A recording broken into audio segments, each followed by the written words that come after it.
오늘 함께 나누실 하나님 말씀은 마태복음 11장 12절부터 19절까지 말씀입니다. 마태복음 11장 12절부터 19절까지 말씀입니다. 신약성경 17년입니다. 11장이요. 11장 12절부터 19절까지 말씀을 저와 여러분들이 한 절씩 교독하겠습니다. 세례 요한의 때부터 지금까지 천국은 침노를 당하나니 침노하는 자는 빼앗느니라.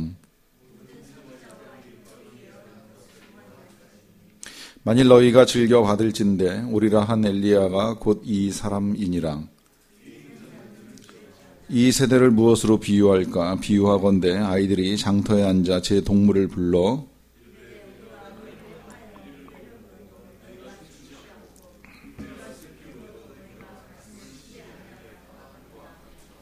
요한이 와서 먹지도 않고 마시지도 아니하며 그들이 말하기를 귀신이 들렸다 하더니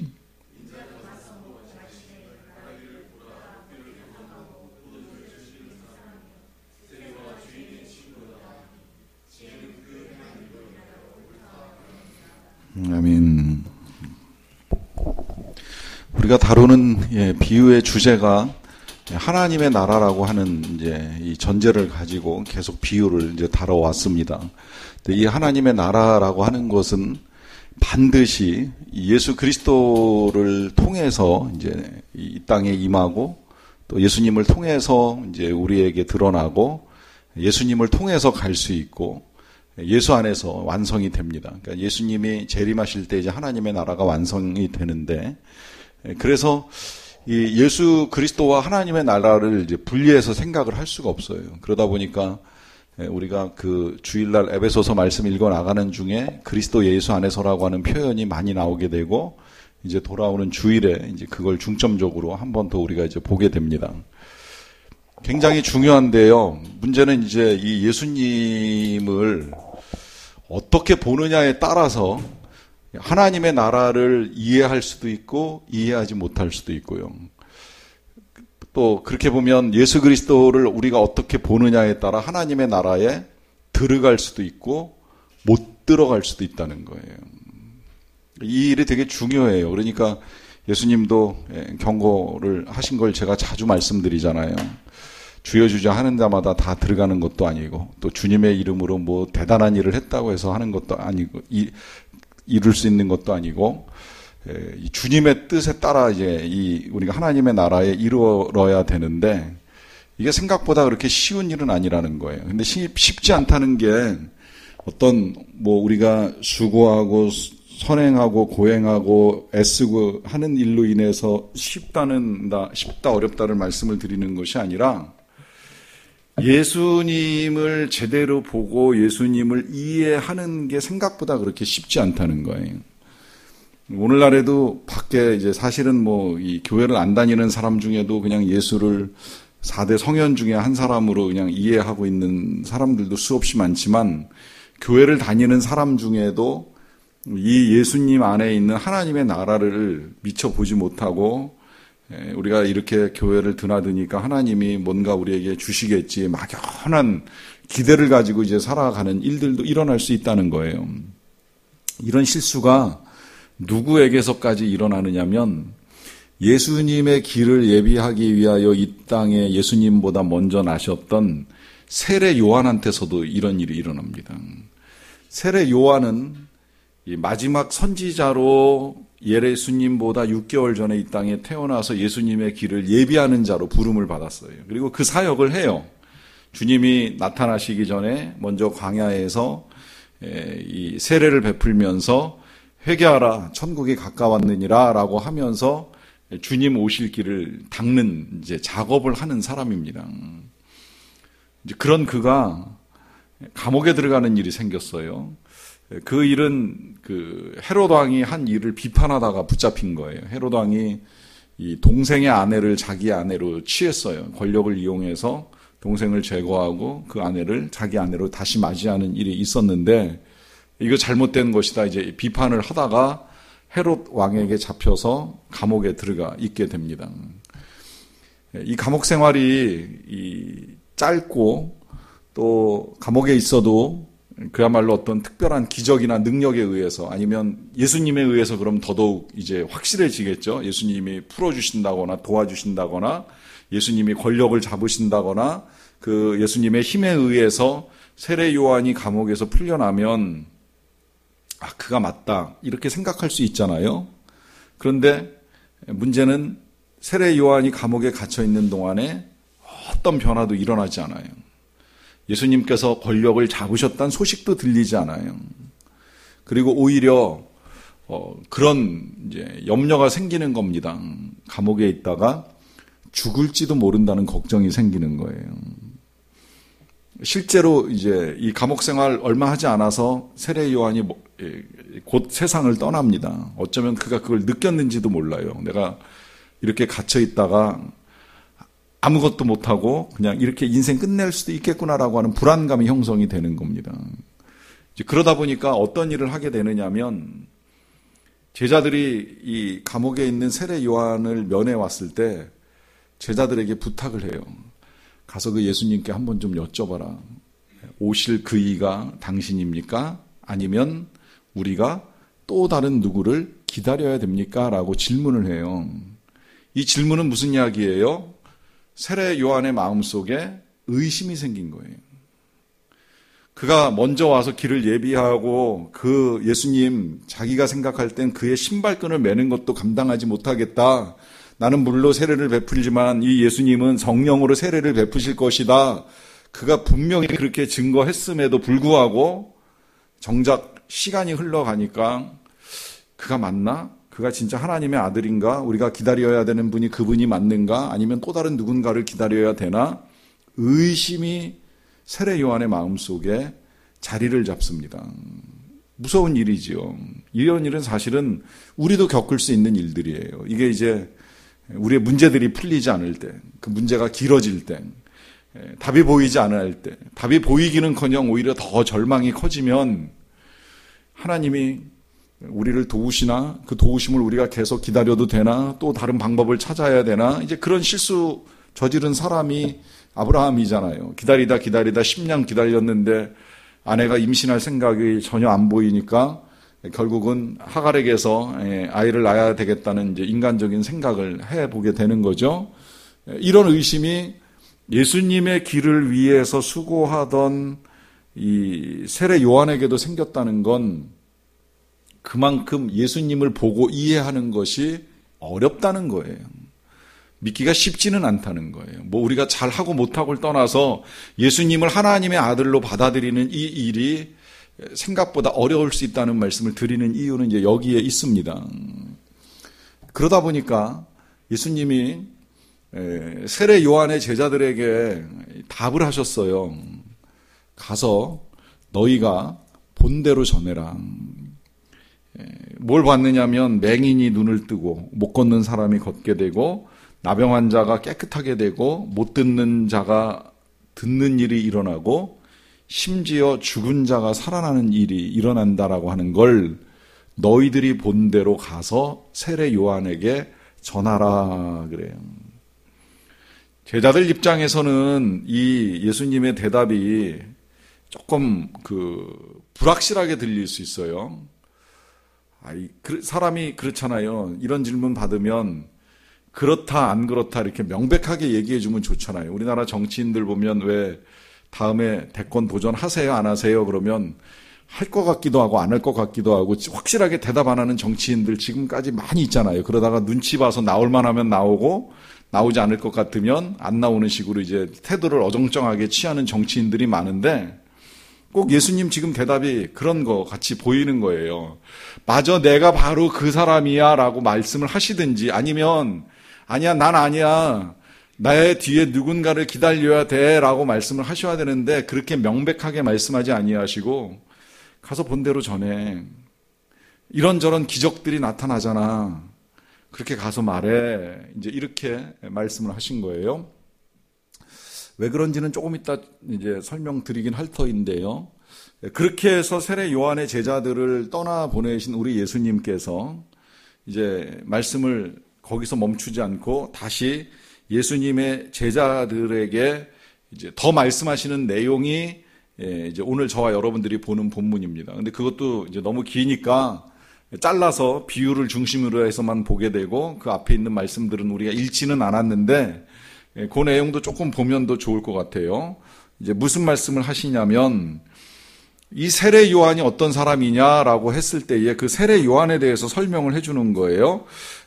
참고로 그 11장 10절을 보시게 되면 기록된 바 보라 내가 내 사자를 내 앞에 보내리니 그가 내 길을 내 앞에 준비하리라 라고 하는 이 말씀, 이사야가 예언했던 이 말씀을 통해서 이 세례 요한은 예수님 앞서서 예수님의 길을 준비하는 사람이라고 하는 사실을 예수님이 분명하게 제자들에게 말씀해 주고 계십니다.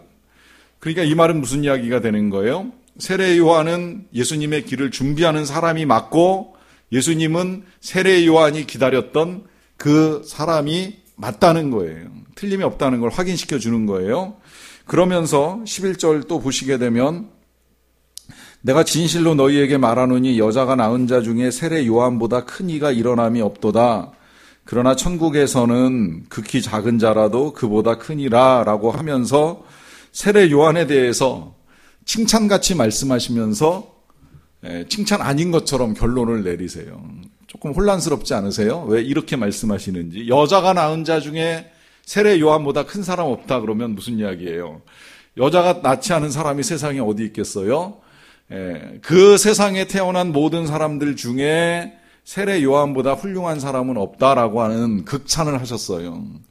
그러나 천국에서 하나님의 나라에서는 이 지극히 작은 자라도 그보다 크다 이렇게 말씀하십니다. 왜 이렇게 말씀하실까요? 여자가 낳은 자 중에 가장 훌륭한 사람이 세례 요한인데 왜 하나님의 나라에서는 그보다 작은 사람이 없다고 말씀하실까요? 그 이유가 바로 지금 제가 여러분들께 말씀드린 내용입니다. 세례 요한이 예수님 앞에 와서 마지막 선지자로 귀한 사역을 잘 감당하고 인생을 마무리하는 데 있어서는 어떤 누구보다도 훌륭한 건 틀림이 없다는 거예요. 적어도 이 땅에선 그렇다는 거예요. 그런데 하나님의 나라는 예수님을 알고 믿고 복음을 받아들인 사람들이 하나님의 나라에 들어가잖아요. 아무나 들어가는 거 아닌 거 아시잖아요. 예수님의 나라에 들어가는 거, 하나님의 나라에 들어가는 사람, 명백하게 예수 그리스도를 알고 믿고 받아들인 사람만이 하나님의 나라에 들어갑니다. 그렇죠? 이건 중요한 복음이기 때문에 여러분들이 다 정확하게 아셔야 돼요. 수고로 선행으로 공로로 헌금으로 헌물로 헌신으로 들어가는 거 절대 아니에요. 오직 예수님이 누구신지를 정확하게 알고 믿고 받아들이는 사람, 따르는 사람만이 들어갑니다. 이 일에 세례 요한이 우리만 못하다는 거예요. 왜? 흔들리잖아요. 제대로 못 보잖아요. 이해 못했잖아요. 이 예수가 진짜 예언된 메시아인지 아니면 또 다른 누구를 기다려야 되는지 그는 혼동하고 있는 거예요. 혼란스러워하고 있는 거예요. 더군다나 안타깝게도 이 세례 요한은 십자가 사건도 모르고 부활 사건도 경험하지 못하고 알지 못하고 이 세상을 떠나는 거예요. 우리는 비록 눈으로 본 적은 없지만 십자가 사건을 명백하게 알고 있고 그 십자가의 죽음 이후에 우리 예수님께서 사흘 만에 부활하셔서 우리의 죄가 완전히 용서되고 우리에게 영원한 생명을 주셨다는 사실을 우리가 알고 믿고 있잖아요. 그러니까 우리가 세례 요한보다 큰 자가 되는 거예요. 적어도 천국에서는 그래요. 적어도 복음을 믿음에 있어서는 세례 요한보다 우리가 더 낫다고 예수님이 말씀을 해주시는 거예요. 그러니까 우리에게 있어서 그럼 중요한 게 뭐겠습니까? 우리에게 있어서 중요한 건 지금 예수님이 이제 이런 표현들을 통해서 우리에게 알려주시고 싶어 하시는 그 하나님의 나라와 예수님을 통해서 우리에게 전달되는 복음을 우리가 정확하게 이해하는 것인데 이제 그걸 지금 오늘 이 12절부터 19절까지 설명해 주시면서 계속 이어나가시는 겁니다. 자, 이 12절부터 좀 보겠습니다. 세례 요한의 때부터 지금까지 천국은 침노를 당하나니 침노하는 자는 빼앗느니라 그래요. 세례 요한의 때라고 하는 이 말씀은 하나님의 나라가 이제 언제 시작이 되느냐면 세례 요한이 이 사역을 시작할 때부터 이제 하나님의 나라가 본격적으로 진행이 된다는 겁니다. 그러니까 이 세례 요한의 사역으로부터 하나님의 나라가 시작이 된 거예요. 그때부터 지금까지, 이 지금까지라고 하는 이 표현은 하나님의 나라는 진행 중이라는 의미죠. 계속된다라고 하는 겁니다. 언제까지? 주님 오실 때까지 계속된다라고 하는 거예요.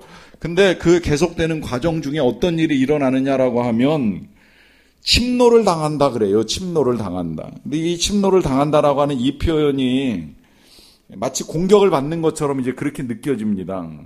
근데 이 당한다라고 하는 이 단어가 헬라어에서 사용된 단어는 이게 능동태도 아니고 수동태도 아니고 중간태로 쓰였어요. 이 중간태가 우리 표현에는 없는 표현이기 때문에 조금 어려운데 때로 수동태로 번역하는 일이 많지만 이제 의미적으로는 중간태, 능동도 아닌 수동도 아닌 그 중간 형태로 이제 사용되는 동사의 형태인데요. 이 말은 무슨 이야기가 되는 거냐면 받는 것만은 아니라는 거예요. 한때 이 단어가 이제 이 해석이 이렇게 해석이 된 적이 있어요. 침노를 당한다는 건 하나님의 나라가 공격을 받는다, 뭐 핍박을 받는다, 뭐 반대를 당한다, 뭐 이제 이런 식으로 해석되는 일이 있었는데 그렇게 해석하면 어떤 문제가 생기냐면 그렇게 해서 하나님의 나라는 침노하는 자들에 의해서 빼앗긴다, 이제 이렇게 돼버리는 거예요. 그러면 웃기잖아요. 공격하는 자는 사단이고 핍박하는 자는 마귀의 권세인데 거기로부터 공격을 받다가 빼앗기면 이게 하나님의 나라가 아니잖아요. 웃기게 되는 거잖아요. 하나님의 나라가 마귀의 공격을 받고 빼앗기면. 그러니까 이것이 수동태로 해석할 수 없는 이유가 뭐냐면 수동적으로 공격을 받는다는 그런 개념이 아니라 오히려 하나님의 나라는 이 적극적인 열정을 가진 자에 의해서 취함을 얻게 된다라고 하는 이제 의미로 해석이 되는 겁니다. 영어로도 보면 take라고 하는 동사를 써서 이 적극적인 열정으로 아니면 갈망함이라고 표현을 해도 좋을 것이고요. 아니면 소망하는 자들이라고 표현을 해도 좋을 것이고 그렇게 소망하는 자들에 의하여서 가져감이 이루어진다 이렇게 이제 표현되는 겁니다. 그러니까 정리하면 하나님의 나라는 한마디로 말하면 열정을 가진 자들에 의해서 취하여진다라고 하는 겁니다. 열정 가진 자들에 의해서 취하여진다. 결국은 하나님의 나라가 그리스도 예수를 통해서 우리에게 거저 주어지는 선물인 건 틀림이 없어요. 그러나 아무리 거저 주시는 선물이라고 하더라도요, 우리가 그 나라를 얻고자 하는 우리 마음의 열망, 그 나라를 취하고자 하는 우리 마음의 소원이 없으면 취할 수가 없다는 거예요. 그러니까 적극적으로 취하고자 침노하는 자들에 의해서 하나님의 나라가 그들에게 허락이 된다라고 하는 의미입니다. 사실 그렇게 생각해 보면 우리가 이제 그런 열망을 가지고 교회 문을 처음 두드리는 거 아닙니까? 그런데 정확하게 이해해 보면 우리에게 열망은 있어도요, 갈 수 있는 자격은 없는 거예요. 무슨 수로 가겠습니까? 우리가 다 죄인인데, 의인이 없는데. 이걸 어떻게 해야 될지 모를 때 예수 그리스도의 십자가 사건을 통해서 우리의 죄가 용서되고 우리가 하나님의 나라에 갈 수 있다는 사실을 이제 알게 되는 거죠. 그러면서 이제 그런 믿음을 가진 자들에 의해서 하나님의 나라가 얻게 된다라고 하는 것을 지금 말씀합니다. 그러면서 모든 선지자와 율법이 예언한 것은 요한까지라 그랬어요. 그러니까 이 요한까지라고 하는 말씀을 하시는 건 예수님을 통해서 하나님의 나라가 이 땅에 임했기 때문에 더 이상 예수님이 오신다거나 하나님의 나라가 올 것이다라고 하는 식의 예언은 필요 없다는 거예요. 다시 말씀드리면 세례 요한은 구약 시대의 마지막 선지자로 온 사람입니다. 그러니까 선지자의 예언은 요한으로 끝난다는 거예요. 구약의 예언은 요한으로 끝난다는 거예요. 요한은 마지막 선지자라는 거예요. 그러면서 만약에 14절입니다. 만약에 너희가 즐겨 받을진대 라고 하는 이 말은 만약에 너희가 즐겁게 내 말을 듣는다면, 내 말을 기꺼이 듣는다면 강조하시는 거죠. 이 강조는 그 끝에 15절에서도 이제 또 반복돼요. 귀 있는 자는 들을지어다. 이 말씀 자꾸 하시는 이유가 뭐예요? 귀가 있어도 못 듣는 사람이 있고 들어도 깨닫지 못하는 사람이 있어요. 자꾸 이 부분을 강조하는 건 이게 이제 오늘 제가 서두에도 말씀드린 건데, 하나님 나라가 예수 그리스도 안에 있음에도 불구하고 계속해서 이 예수 그리스도를 이해하거나 믿거나 받아들이지 못하는 사람이 있어요. 심지어 세례 요한조차도 헷갈리는 일이 있다 보니까 잘 들어라. 정말 너희가 내 말을 귀 기울여서 잘 들어야 할 터인데, 만약에 정말 귀를 기울여서 듣는다면 오리라고 한 엘리야가 곧 이 사람이다 하는 말씀을 하시는 겁니다. 이건 하나님의 나라하고는 관계 있다고 보기가 어떨지 모르겠는데, 지금 예수님 말씀대로 엘리야는 누구라고요? 엘리야는 세례 요한이다. 지금 이렇게 말씀을 하시는 거예요. 자, 이 말은 무슨 얘기냐면, 엘리야는 구약시대, 열왕기시대에 있기는 있었던 선지자예요. 그런데 그때는 이제 예후왕 시대인데, 아하방 시대죠. 아하방 시대에 사역을 했던 선지자인데, 이 엘리야가 다시 나타나게 될 것이라고 하는 것, 이건 환생이 아니라 엘리야와 비슷한 선지자가 또 등장하게 될 것이라고 하는 것이 언제 예언이 되느냐면, 말라기서 4장 5절에서 6절을 보면 이제 예언이 됩니다. 이 말라기서는 아시겠지만 구약 성경 맨 마지막 예언서이고요. 이 말라기서 맨 마지막 끝자락이에요. 끝자락에 보면 하나님이 말라기를 통해서 말씀하실 때, 내가 내 종 엘리야를 보내리니 그가 가서 아비의 마음을 아들에게로, 아들의 마음을 아비에게로 돌이킬 것이다 라고 하는 마지막 예언을 하시는 일이 있어요. 그러면 무슨 이야기가 되는 거냐면, 엘리야 같은 선지자가 다시 이 땅에 임하게 되면 이제 하나님의 사랑과 뜻과 나라가 그 자녀된 우리들에게 전달이 되고, 또 자녀된 우리의 마음이 다시 하나님께로 회복되는, 돌아가는, 하나님께로 돌아가는 역사가 나타나게 될 것이라고 하는 예언이 있는 겁니다. 그 예언된 엘리야가 세례 요한이라고 하는 거예요. 자, 그런데 여기서 이제 주의하셔야 될 게 있어요. 뭘 주의하셔야 되느냐면, 구약에는 선지자가 되게 많았어요. 뭐 엘리야뿐만이 아니라 엘리사도 있고, 모세도 선지자 중에 한 사람이고, 사무엘도 있고, 그 다음에 이사야, 예레미야, 에스겔 뭐 등등, 뭐 다니엘, 학계까지 다 선지자인데, 마지막 예언자인 말라기 예언자를 통해서 왜 하나님께서 엘리야가 와서 아버지의 마음을 자녀들에게 전하고 자녀들의 마음을 아버지 하나님께 전할 것이라고 말씀하시느냐 하는 이제 이유가 있는데요. 여기에 이유가 있습니다. 엘리야가 오면 그 뒤에 뒤따라 나오는 사람이 있기 때문입니다. 그 뒤따라 나오는 사람이 누구예요? 그 뒤따라 나오는 사람이 엘리야의 제자였던 엘리사입니다. 이 엘리야와 엘리사의 관계를 이해해야 우리가 이 세례 요한과 예수님과의 관계를 이해할 수가 있어요. 왜 그러느냐면, 이 엘리야의 등장 이후에 엘리사가 나타나잖아요.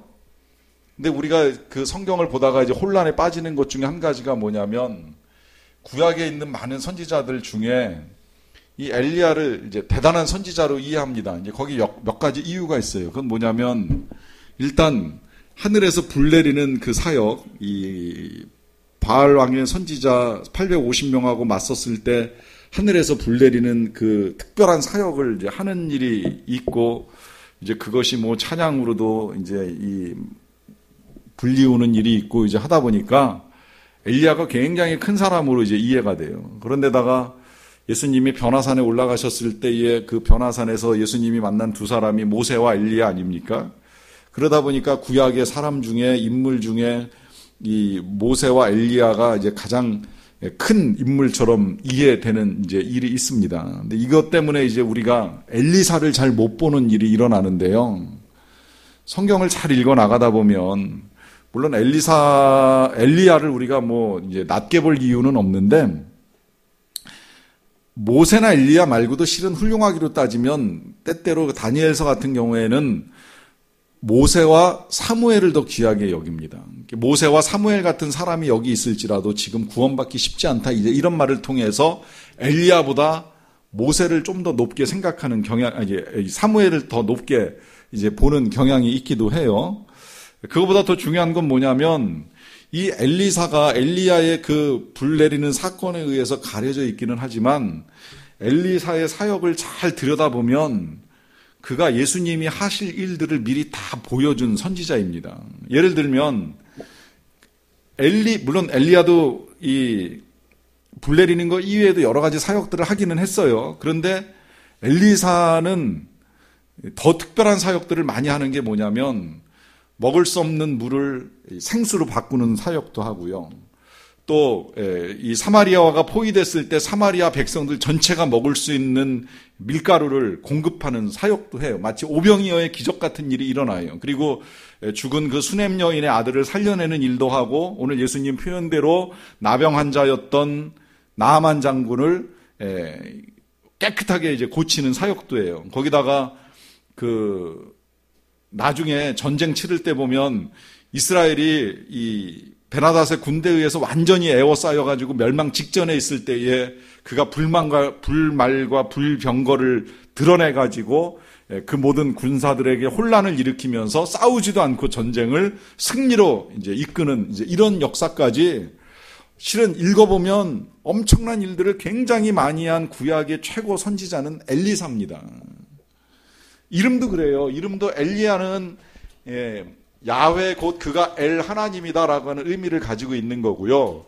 엘리사는 엘 하나님은 리사 구원이다라고 하는 의미를 가지고 있는 거예요. 그러니까 여호와는 하나님이다 해서 그 다음에 하나님은 구원이시다 해서 이 엘리사가 구원의 상징으로 왔던 선지자인 것을 보여주는 거예요. 그래서 엘리야가 오고 나면 그 다음에 엘리사가 오는 것처럼 세례 요한이 예수님의 길을 예비하고 나면 그 다음에 이 세례 요한의 뒤를 따라서 예수님이 오시는 것이 맞다는 걸 지금 예수님이 말씀하시는 거예요. 그러다 보니까 너희가 내 말을 즐겨 받을진대 오리라 한 엘리야가 곧 이 사람이니라 그래요. 자, 그러면서 예수님이 이제 그 엘리야인 세례 요한에 뒤따라 온 엘리사인 예수님 구원자라고 하는 것을 분명하게 밝혀주셨는데, 자, 문제는, 자, 이렇게 지금 예수님이 설명을 또 했잖아요. 이렇게 설명을 했는데, 이 설명을 하시고 나서 그 다음에 이제 비유가 나오는 거예요. 16절 보세요.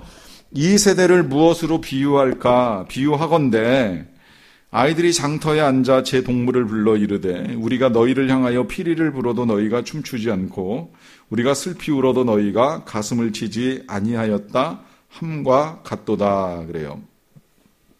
이 말씀은 당시에 이제 어린이들 사이에서 유행하던 놀이와 그 놀이에 대한 이 태도를 가지고 예수님이 지금 비유를 하시는 거예요. 오늘날 우리 지금 아이들은 대부분 다 뭐하고 노니? 그러고 물어보면 이제 되게 전화기를 갖고 노는 아이들이 대부분이잖아요. 옛날하고 달라가지고 그 조그만 전화기 안에서 이제 모든 걸 다 보고 즐기고 놀고 하는데 빠져 있어요.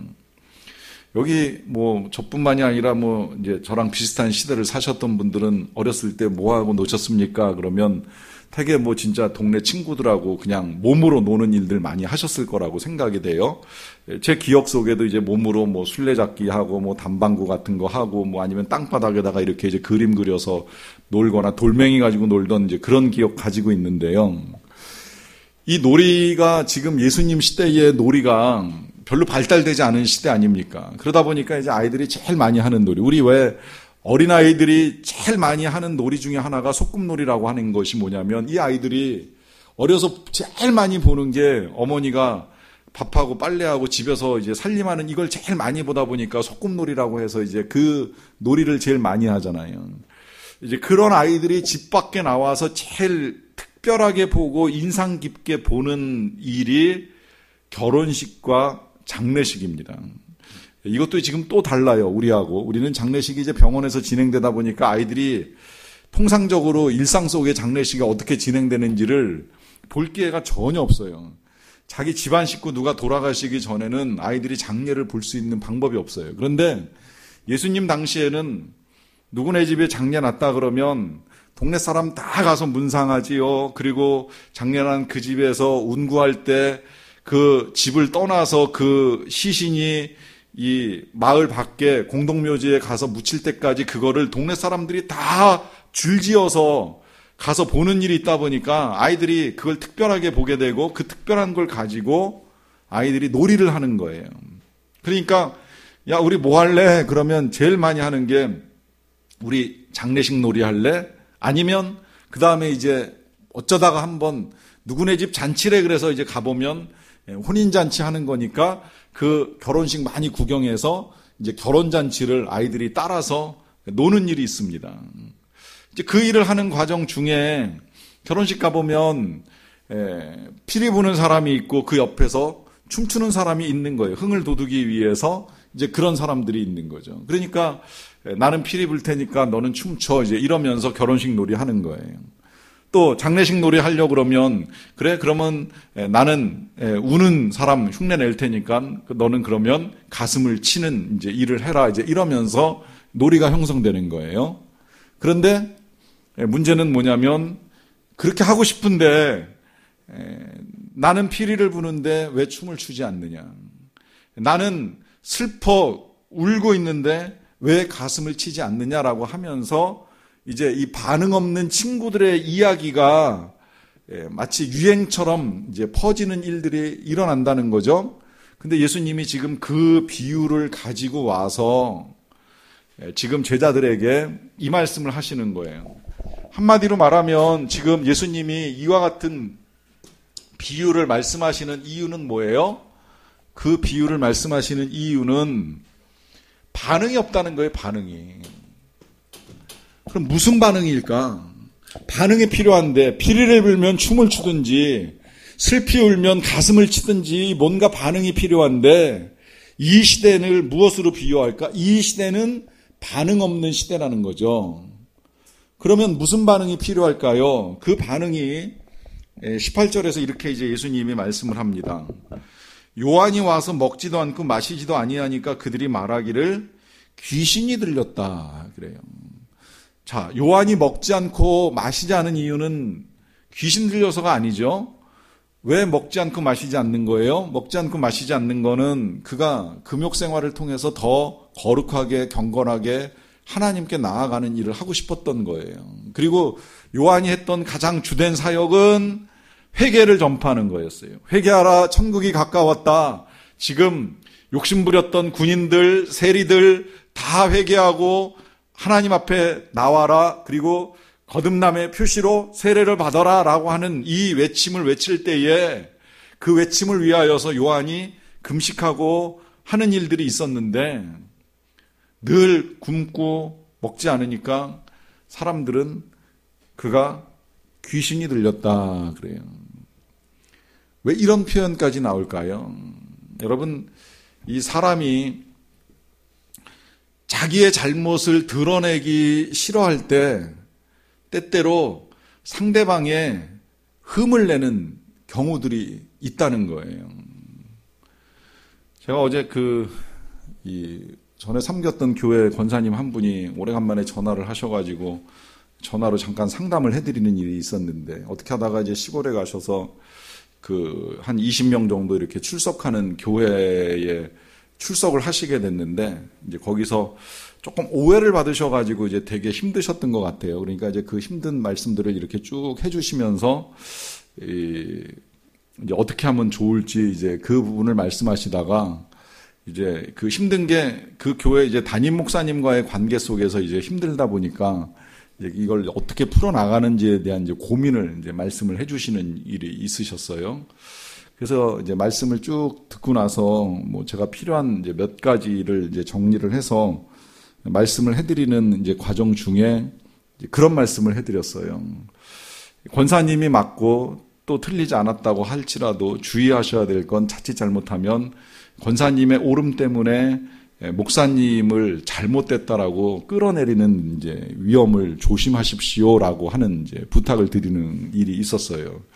그러니까 바로 알아들으시더라고요. 아, 정말 그러네요라고 하면서 나의 옳음이 남의 잘못을 드러내는 일은 되지 않아야 되겠다는 이제 이런 이제 생각을 하시는 거죠. 이 일은 상대방이 목사가 됐건 누가 되었건 이제 우리가 다 주의해야 될 부분인데, 이게 나의 의로움을 드러내려고 하다 보면 자칫 잘못하면 이제 남을 부정적으로 보는 일들이 우리에게 얼마든지 일어날 수 있다는 거예요. 그러니까 왜 이제 그런 웃지 못할 이야기도 있잖아요. 바짝 마른 목사하고 이 뚱뚱한 목사가 만나가지고 서로 이 은혜를 못 받아가지고 말랐다고, 이 사람이 이렇게 말라가지고 성도들이 봤을 때에 목사가 돼가지고 하나님이 이렇게도 주시지 않냐고 생각하지 않겠냐고 이제 이러면서 마른 목사 비난하면 마른 목사가 탐욕스러워가지고 먹고 마시기만 해가지고 뚱뚱해서 그렇게까지 못 하겠냐고 이러면서 서로 상대방의 그 모습을 자기를 기준으로 해서 판단하는 이제 일들이 이렇게 일어날 수 있다는 것인데, 지금 이 세례 요한이 금식하고 마시지 않은 이 일에 대한 사람들의 반응, 이 반응은 주로 이제 특히 바리새인들의 반응인데, 그를 귀신이 들렸다라고 말을 하는 겁니다. 이렇게 말하는 이유는 뭐예요? 세례 요한을 인정 못하겠다는 거예요. 세례 요한을 인정 못하다 보니까 그가 금식하고 그가 마시지 않는 건 귀신 들려서 그런 거지, 그가 뭐 그렇게 대단하겠느냐, 지금 이렇게 비하하는 겁니다.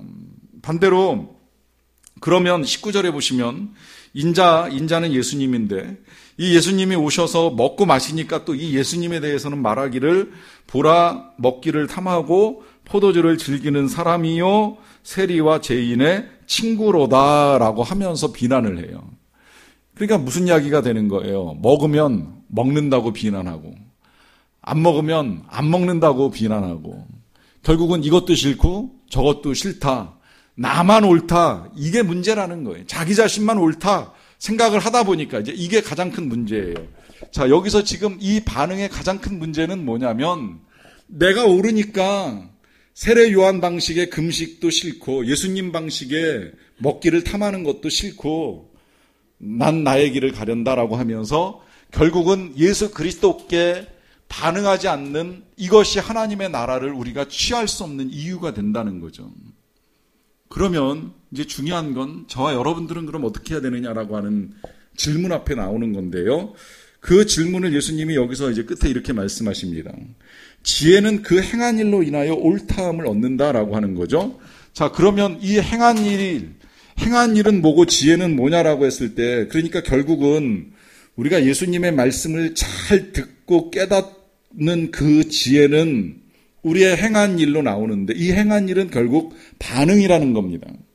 그러면 이 반응은 어떤 반응이어야 되겠어요? 일단 이 반응이 지혜이고, 이 지혜가 행한 일이라고 하는 건 이미 말씀드렸는데, 어떤 반응이어야 되겠느냐?